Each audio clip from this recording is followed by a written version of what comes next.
So in the affirmative speeches, they've been talking about various things as to why we should lower the drinking age to 18. Personally, all of these talks and all these examples have not shown any gains, but simply of why they think it's unfair to have it 21.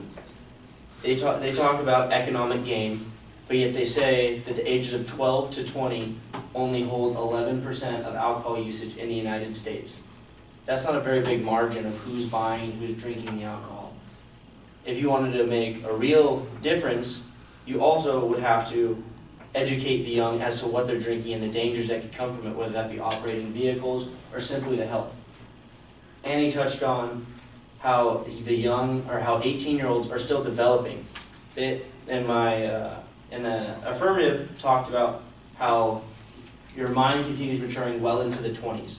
Why would you allow a steady stream of legal alcohol to be available to people in the 18 to 20 region? The next is, they also argued that different cultures, where you go in the world, you could run into cultures that are more apt to drink throughout their life.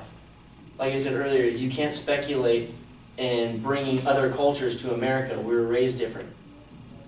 The affirmative claims that if you enact the same drinking laws that are in Germany, it will be the same outcome in the United States. They talk about an adult by law. Like I said, an adult by law does not make you an adult mentally. You are still immature. You have less experience driving as a 21-year-old. And drinking in regulated areas, they talk about how it will bring revenues to music festivals, to bars, to other occasions, to concerts where you can only enter if you're 21 or simply just merely drink. I'm sorry, music festivals are not a regulated area. They pull you away from home.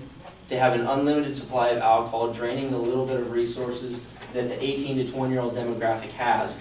Oftentimes because they're living at home, they're either a junior in high school or just starting college. A senior in high school or just starting college. Their forbidden fruit argument is simply a speculation. Having a law protecting young people from alcohol does not mean that they will look at it as some sort of cherished item. In fact, it could scare them away from drinking or not allowing them to always have it readily available for them so that they can drink it whenever they want. And comparing cigarettes to alcohol, they're two different products. They have two different feelings that come about when you use them, and also one is more addictive than the other, more addictive being cigarettes and tobacco products.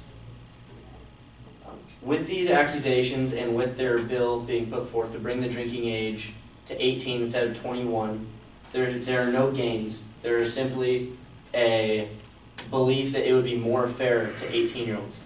Economics and health to those around the 18 to 20-year-old demographic, as well as their own personal well-being, would be in danger if they were legally able to have alcohol, which is why the drinking age should stay.